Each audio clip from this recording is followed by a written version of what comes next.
لوگ اسے کمتر سمجھتے ہیں جسے وہ سمجھ نہیں سکتے۔ آج کی آیت کا ترجمہ۔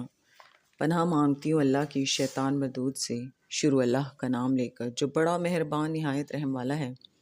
اور اسی کی نشانیوں میں سے ہے کہ اس نے تمہارے لیے تمہارے ہی جنس کی عورتیں پیدا کی تاکہ ان کی طرف مائل ہو کر آرام حاصل کرو، اور تم میں محبت اور مہربانی پیدا کر دی۔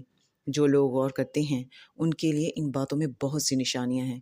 اور اسی کی نشانیوں میں سے ہے آسمانوں اور زمین کا پیدا کرنا اور تمہاری زبانوں اور رنگوں کا جدا جدا ہونا۔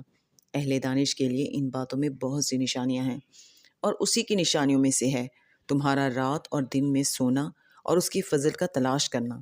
جو لوگ سنتے ہیں ان کے لیے ان باتوں میں بہت سی نشانیاں ہیں۔ اور اسی کی نشانیوں میں سے ہے کہ وہ تم کو خوف اور امید دلانے کے لیے بجلی دکھاتا ہے اور آسمان سے بارش برساتا ہے، پھر زمین کو اس کے مر جانے کے بعد زندہ و شاداب کر دیتا ہے۔ عقل والوں کے لیے ان باتوں میں بہت سی نشانیاں ہیں۔ اور اسی کی نشانیوں میں سے ہے کہ آسمان اور زمین اس کے حکم سے قائم ہیں، پھر جب وہ تم کو زمین میں سے نکلنے کے لیے آواز دے گا تو تم جھٹ نکل پڑو گے۔ صدق اللہ العظیم۔